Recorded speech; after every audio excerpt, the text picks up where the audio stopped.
Hello everyone, I'm DonTheCrown, and if you're a new player, then this video is mostly for you, because today we're going to talk about how to get through the Traveler 7 and Traveler 8 fights, which tend to be the major kind of blocks for most people as they're first getting into the game. Basically, as you move up through the endgame system of time marks, you're eventually going to have the option to fight the Traveler, who is the boss kind of in the middle of the map. We'll show you in a second here. And Traveler 7, if you're going to compare him to the other bosses you're going to get to, it might be like you're playing on easy mode up until that point. And then the second the Traveler comes out, they should really just like steal some Dark Souls music and be like, ho, ho, ho, ho, ho, ho, ho, ho. And like, because he's probably going to completely flatten you. It is like equivalent of like an Elden Ring when people first like leave the tutorial section and that first boss you meet just absolutely just stomps you the first time. And that's because he has a lot of damage and a lot of health. And most people recommend that you want to at least have around 100 million DPS. In this particular character here, I've removed a ton of gear and it's a very endgame character. So right now we're going to have about 50 million, I think, DPS once I'm fully spun up here, to kind of give you an idea of how slow it would be if you don't have, you know, a ton of damage. And yeah, 100 million I think is really good, but even then that is kind of like not really a ton because you actually have to do the fight correctly. But this video is here to help you do the fight correctly and also to help you figure out what resistances and stuff you need. Now, what I'm going to recommend is you get to like 100 million DPS, and we're going to focus primarily on getting our lightning and fire resistances up. I took the time and I went and got hit by all of Traveler's attacks and let him kill me so I could tell you what type of damage he does. And it is primarily physical, lightning, and fire. Pretty much all of his attacks are going to have some sort of elemental damage to them. And really, there's not very much cold or erosion damage. And the cold erosion damage that's in there pretty much is something that you need to, like you can just avoid normally. And I'm just going to talk about his moves real fast, and then we can actually go into the fight. But pretty much he has a normal kind of like melee attack hit. He just kind of walks up to you and tries to like slap you. And that does fizz, cold, and fire. And this is like one of the only sources of cold. And really, like if you get hit by the boss walking directly up to you, that's kind of on you. Now, I have died to this plenty of times. So yeah, this is not something that happens to everybody, but you do want to avoid that, especially if your cold resistance is not very high. And then eventually he'll start doing a move where he starts teleporting around the room. He'll like do a series of normal hits at you. And then he'll do like this long 3-line splash that does physical, lightning, and fire. And really, you just want to get the heck away from him. It does do a little bit of damage behind his hitbox. And I've died to that many, many times. I actually lost my first place Rosa 2 run this particular season because I died to that 2 times in a row from trying to min-max my damage. I was pretty bad. But it's mostly fizz and lightning, a little bit of fire damage there as well. He does another teleport move where he drops down basically a triangle that shoots in front of him. It has like 3 lines, and that does fizz, fire, and lightning. And then his last move in this combo is he teleports and he drops down a cross. This one does primarily erosion damage, physical, and fire. So this is one that you really want to be careful of not getting hit by because of that erosion damage. But then the physical and fire, obviously, like this is kind of easy to dodge. And he doesn't really unlock the full combo right away. This is something that he kind of like, as the fight progresses, he unlocks more and more and more of this. Now, as the fight's also going, there'll be these little cubes, these purple cubes that are flying around. They mostly hit for lightning and fire damage. It doesn't seem like they can hit you more than once, like per projectile. So if they already got hit by that one, it's kind of okay. But yeah, these can be pretty dangerous. But once you have enough lightning and fire res, you pretty much can start like tanking these, and it's not going to feel all that bad. And this really helps out a lot with the fight. Next, he kind of like Kamehameha shoots out a big purple ball. That purple ball is going to do fire and lightning and fire damage. And then it will teleport above where you are and then drop down and do more lightning and fire damage. And then it will expand doing lightning and erosion damage. So if your erosion res is bad here, you need to avoid that ball expand. You can also place these places by just positioning yourself towards the outside of the room, which helps with making more room for you to dodge these. He also will summon these little portals once phase 2 starts. These little portals will shoot down a laser beam, and the laser beam hit does a tiny bit of all damage, but it will leave a dot on you, and that's doing all damage as well. And I mean by that, like physical, fire, cold, and lightning, and erosion damage. It's just ticking on you nonstop. And these laser beam debuffs last a long time, and they can stack up. So you need to be really careful not to get hit by these, especially because you can get up to 20 of these portals at a time, depending on how long the fight goes. So you really need, this is kind of the soft enrage mechanic. Well, one of them. Lastly, he has a move where he'll like channel up a whole bunch of lightning, and all sorts of lasers will start popping out, and it'll just kind of like rain down lightning on wherever you're at with tons of beams. And that is almost exclusively lightning damage. I think there's a little bit of fizz and fire in there as well. And then in Traveler 8, we have a move called the Spin Cycle, which I'll get to the end. And that does almost exclusively lightning and fire damage, and it hits super duper hard. So let's hop into Traveler 7 here. Pretty much this is going to be right here in time mark 7. And we are just going to click the center. If you are on like time mark 1 and 2, I'm pretty sure that these don't actually change the fight at all, but I could be wrong there. And this is going to be with the beginning here. Okay, so here we are in the fight, and the fight is always going to start with kind of this safe zone where you can stand here at the bottom and nothing will happen. So if you're playing a character like Rosa 2 that's mana stacking, you can stack up your mana for safe here. But the second I go up here, it's going to start a cutscene as the Traveler comes out. And then the fight kind of begins. So this is like when the Dark Souls music should start to happen. And just remember that we have like, oh, I didn't actually stack up again. It does take a little bit of time, so sometimes your mana stack can actually fall off there. And so you see this like normal attacks that he's doing here. This is the big purple ball. Lots of times you just want to put this towards the edge of the room so you have plenty of space. And this is just this normal like little slap he's doing. You can see at like 40 million DPS, even being able just to face tank everything. This is another teleport regular attack, another teleport regular attack. I'm not really doing a lot of damage. So that's the 3-line thing. That's like the first part of his combo that he unlocks. We can see the little cubes that are floating around.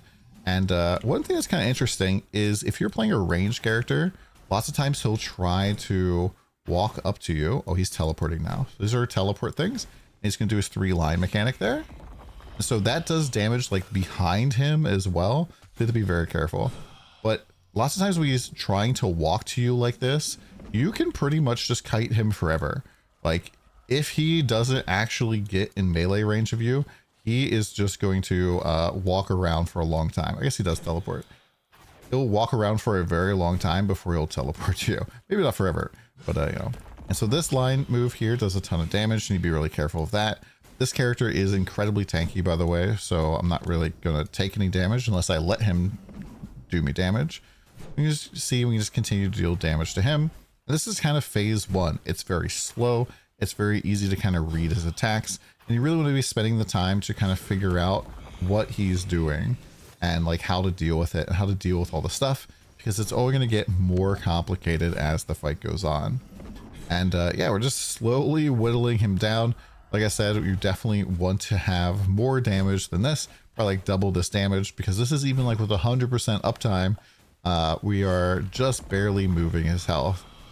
Likewise, if I went and just put on my shield again, my damage should go through the roof. And once he gets to about that point on his health bar, he will transition into his first interlude, where he just kind of disappears for a hot second and summons a whole bunch of minions. And then our very first laser portal appears. These are the portals that basically will be shooting out lasers that go to the ground like that. And if you get hit by one of those, it will put a stacking debuff on you, like so, .DPS. And we can kind of see it's doing about 58 or 60 damage to me right now. I'm very, very tanky, so that can like be very high ramped on, you know, other characters who aren't nearly as tanky as I am. And you can kind of tell that he is a little bit faster now. Like his normal attacks, you know, come out a little bit faster. He like will walk a little bit faster. And so this is like definitely a little bit harder than just phase 1. We have more portals flying around on the outside, shooting cubes, and our soft enrage mechanic of the portals in the top are slowly going to build up here. Eventually, like you can get up to, like I said, 20 of these portals. And yeah, it is a lot of lasers firing all the time. but I don't pretty much need to worry about that at all because I'm, using my mana as my life here. And we basically have like 17,000 life and we recover a ton. This character is very, very geared. I just took off a lot of gear to reduce the damage. So just continuing to, burn him down here. I might actually speed this up just a smidge and put on that just to show what the different stuff looks like. Oh, that actually doesn't do anything for it because I don't have most of the benefits for that. Let's put the shield on.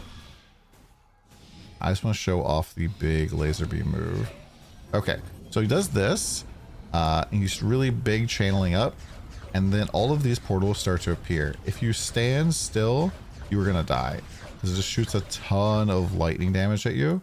And you just want to stay like slowly on the move. You don't really need to like run like crazy. You still want to be dodging the other stuff in the room. But you do want to avoid just like tanking that whole thing. There's the triple line part of his combo there. So he like will do a teleport to slap me, another teleport to slap me, the 3 lines in front, and then he does a 3-line triangle. So now he's going to do his combo. So he's doing a regular attack, another regular attack, and then he's going to teleport 3 lines. So it's going to walk to the side, teleport, triangle, and I can just step behind him and it's safe here. So that's pretty much his entire full combo. And I'll give you guys an idea of like how much damage this does here.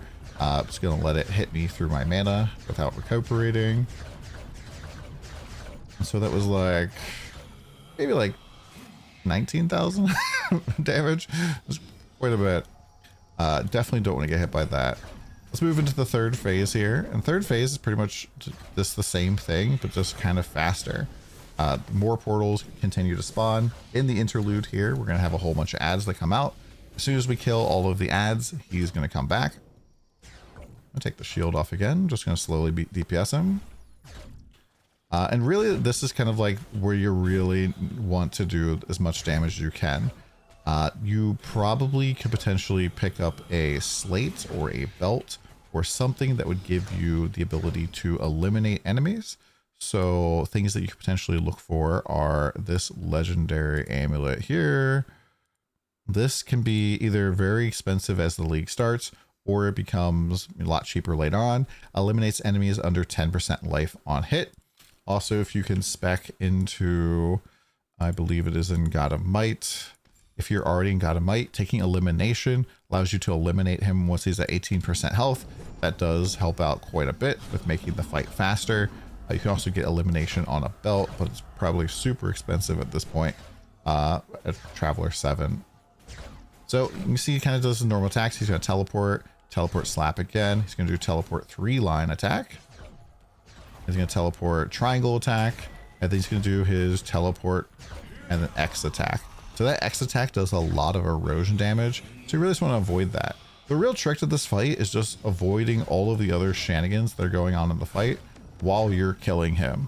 There's not really like, it's just kind of like a mayhem and craziness style design. It's not like super duper technical. You don't have to like move to a specific area at a specific time. You have to kind of just keep doing damage. Try and keep your uptime. Try not to take damage. Don't get too close when he does the 3-line straightforward thing. And just kind of keep going. If you can like potentially stall him out when he is chasing after you, that's really nice too. When these purple balls are coming down, I try to like stack them up, then move away. But it is a pretty simple fight, I think. Now I'm going to push him a little bit harder here. And then after that, we're going to go and show off Traveler 8. Because Traveler 8 adds a brand new move that I absolutely hate. And it gets me killed a whole bunch. And so we're going to talk about that real quick. So we're just going to burn him down so he's basically almost dead. And so we can see at this point, the portals are starting to really add up on the wall back there. You have a lot of portals and all of these basically can shoot these ground lasers at me. We're not at the cap. The cap appears to be 20 of those. You also get purple portals on the outside that are shooting the cubes, and those appear to cap out at 6 of those. So we're probably at the cap of those outside portals. Then, Traveler dies and he will either drop you a Echo of the Gods or he'll just drop you a raw pedigree. When you beat this for the first time, you will always get a pedigree before handing in the quest here with Zack the Hunter. Now let's go show off Traveler 8.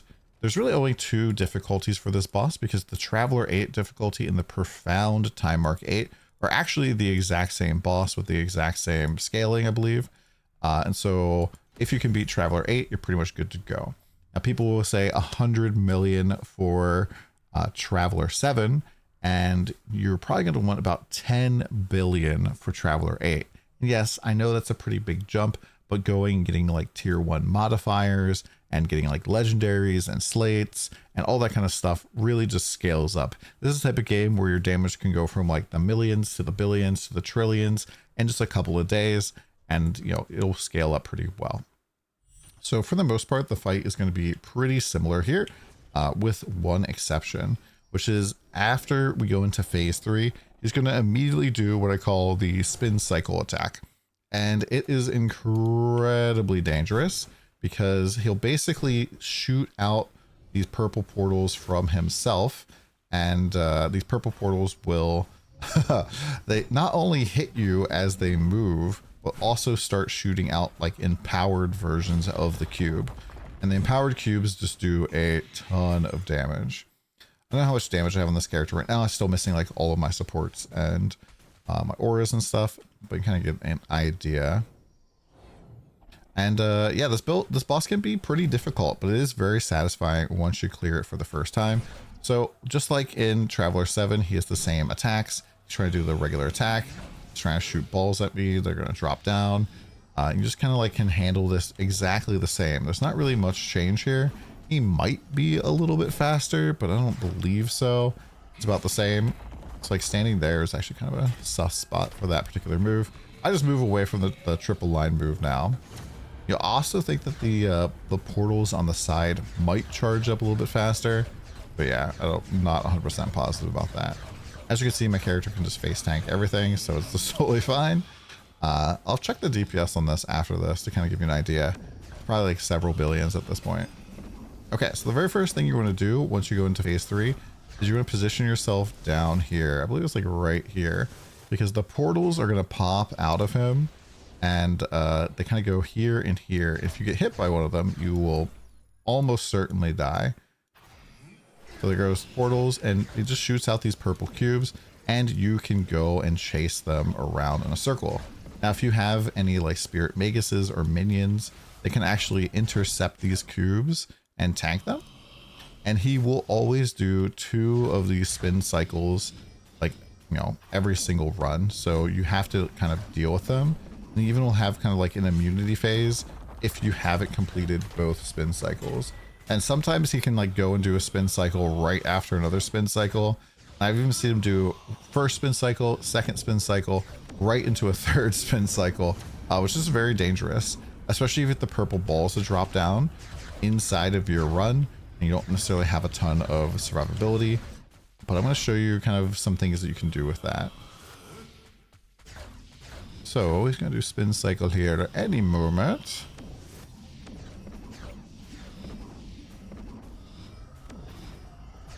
And you can tell he's going to do spin cycle because he'll teleport center.